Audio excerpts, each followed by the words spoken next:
Walau nih, itu adalah permainan kafir. Hancurkan, kalahkan Islam pakai orang-orang Islam. jangan lupa ya, subscribe, like, tombol lonceng pencet, komentar yang baik, yang benar, karena negara kita negara hukum, kita akan berhadapan dengan hukum. Tuhan. Shalom Bapak Ibu Saudara-saudari yang dikasihi Yesus dan yang saya kasih, berjumpa kembali dengan saya Pendeta Aris Lubis. Kami sekarang ada di Bengkayang, salah satu kabupaten, ya ibu kotanya Bengkayang. Dan Pontianak masuk provinsinya Kalimantan Barat. Kami sudah beberapa hari ada di sini. Dan tadi malam kami pelayanan ke daerah pedusunan, Dusun Seibo, Desa Blimbing, Kecamatan Lumar, saudara. Jadi cukup luar biasa tantangannya di sana. Hampir kami kepater, nggak bisa gerak di hutan-hutan sana mobil kami. Nanti Anda akan bisa saksikan videonya di hari-hari yang akan datang, ya, karena masih akan diedit dulu. Saudara, Bapak Ibu sekalian, saya tidak sabar untuk menanggapi video Yaya Waloni ini, ya, ceramahnya ya. Ini kenapa, saudara? Karena ini perlu diluruskan.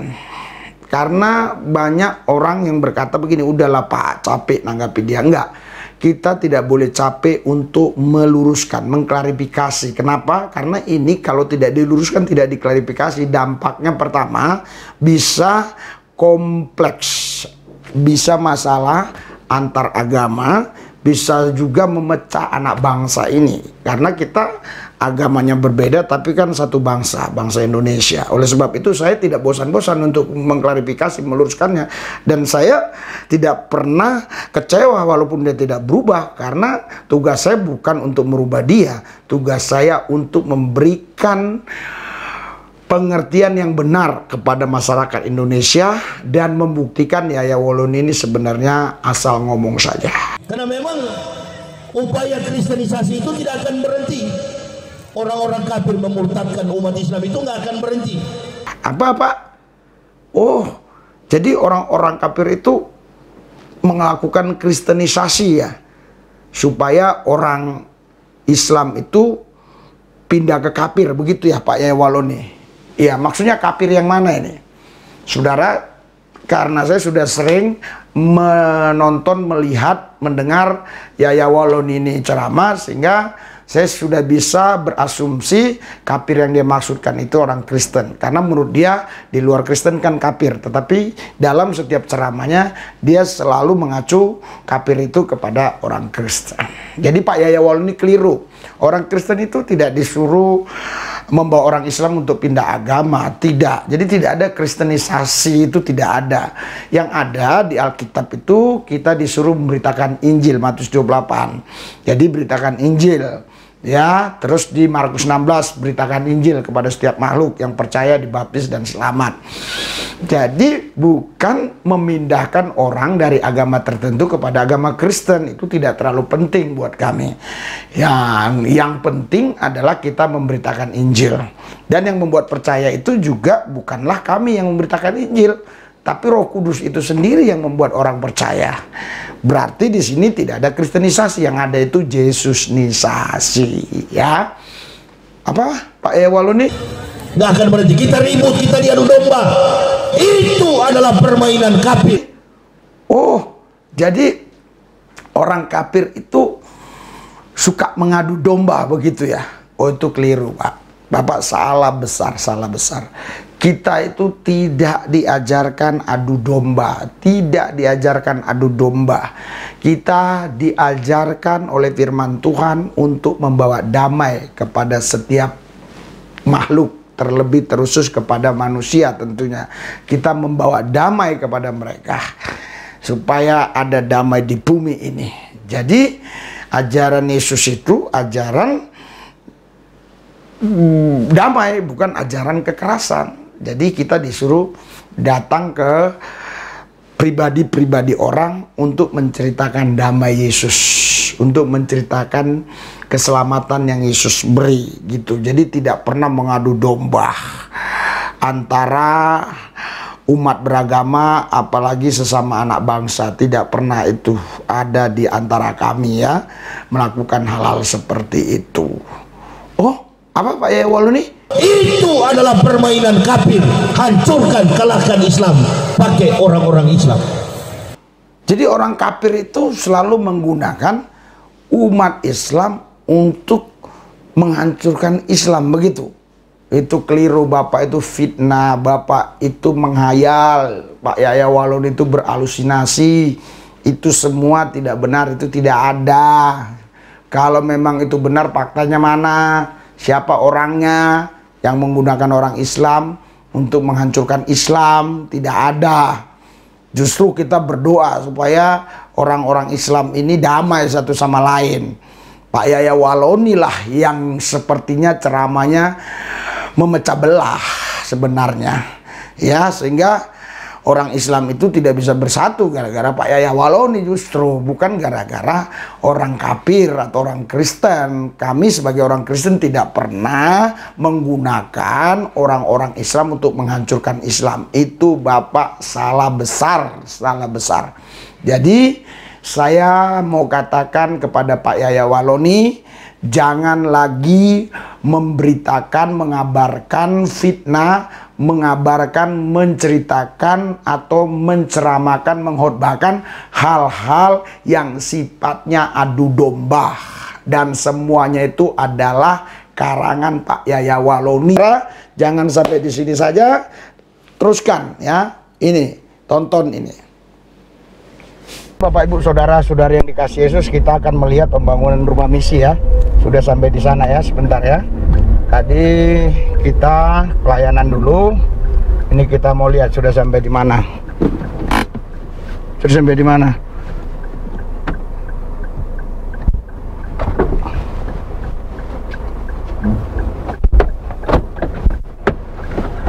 Ya. Jadi saudara, sudah mau selesai ya, sudah sebagian. Ini mau bongkar, oke. Ini mau bongkar lagi.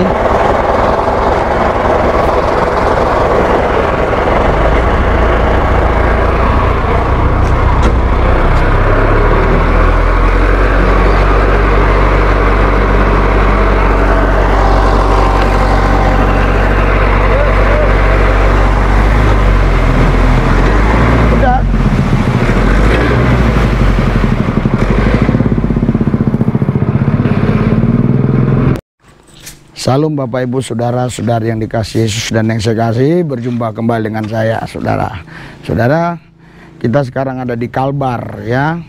Kita dapat berkat rumah. Jadi kita persembahkan ini untuk rumah misi, di mana orang-orang yang memang membutuhkan bimbingan, yang membutuhkan arahan, nanti kita bisa ajak mereka untuk bergabung di sini, khususnya mereka-mereka yang emang mau mengenal Tuhan Yesus Kristus.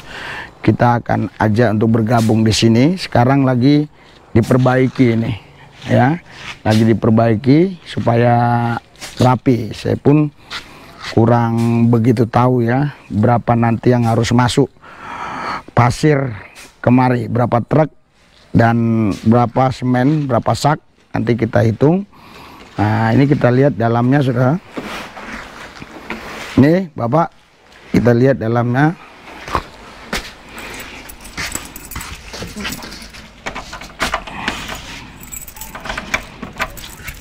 Ya.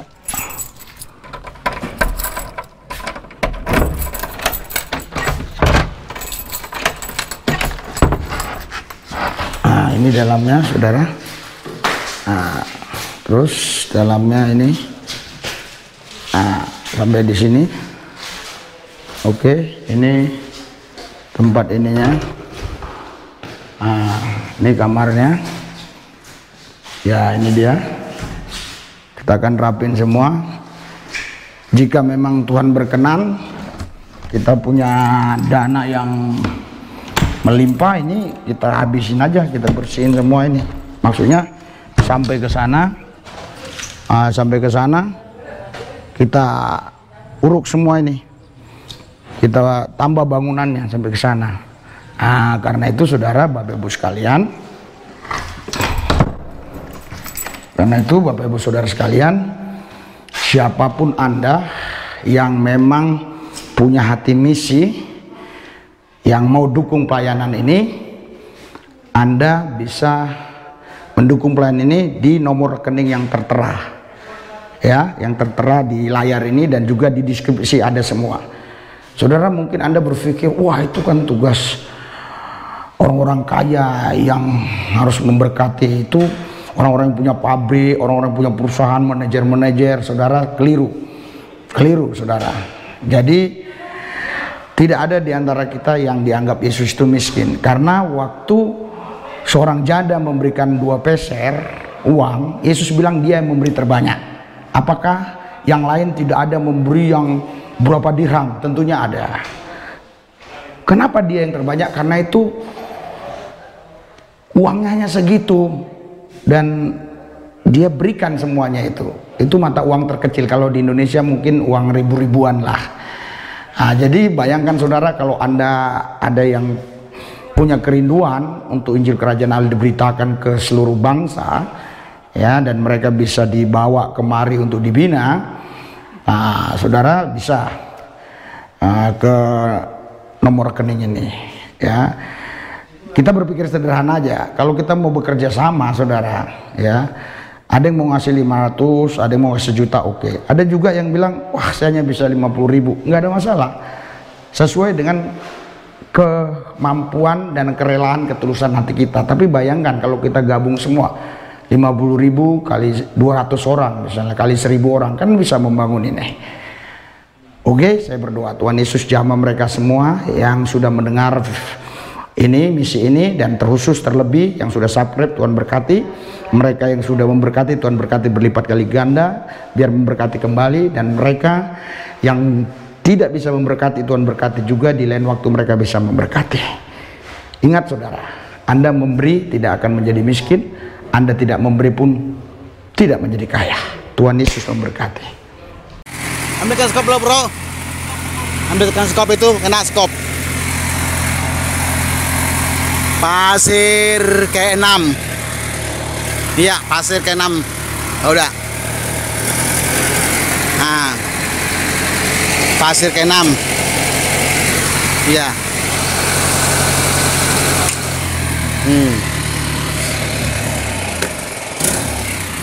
Oke, terima kasih. Selamat siang, Tuhan memberkati. 2 hari yang lalu kalau Anda menonton video kami, Anda pasti masih ingat di mana kami dapat rumah untuk membangun rumah misi. Dan kemarin itu beberapa hari yang lalu, 2 hari yang lalu itu kan masih 2 truk yang masuk itu kan untuk penimbunan. Sekarang sudah 6 truk, tetapi kami ini belum lihat, hanya mendengar kabar lewat apa? Lewat pemberitaan video tadi.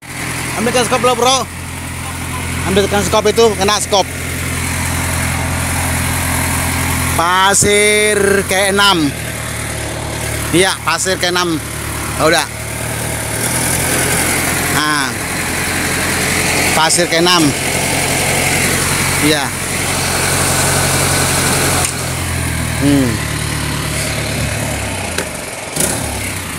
Oke, terima kasih. Selamat siang, Tuhan memberkati. Kan yang kerja di sana tukang, karena tempat itu dengan tempat kami sekarang bisa 4 jam saudara. Jadi nanti beberapa hari lagi kami akan lihat, dan pembangunan rumah misi itu terus akan dilakukan sampai betul-betul jadinya baik. Tuhan memberkati saudara. Saya mau berdoa buat Pak Yaya Waloni, Tuhan Yesus jamah Yaya Waloni, supaya saudaraku ini tidak selalu ceramah untuk membuat suasana ricu dan untuk menjelek-jelekkan keyakinan orang lain, apalagi untuk mengadu domba. Jangan dia lempar batu sembunyi tangan. Tuhan jamah dia, kuasamu bekerja atasnya. Begitu juga semua pemirsa YouTube khususnya yang sudah subscribe, Tuhan jamah, Tuhan urapi supaya mereka juga tetap mendukung pelayanan penginjilan metanoia. Sudah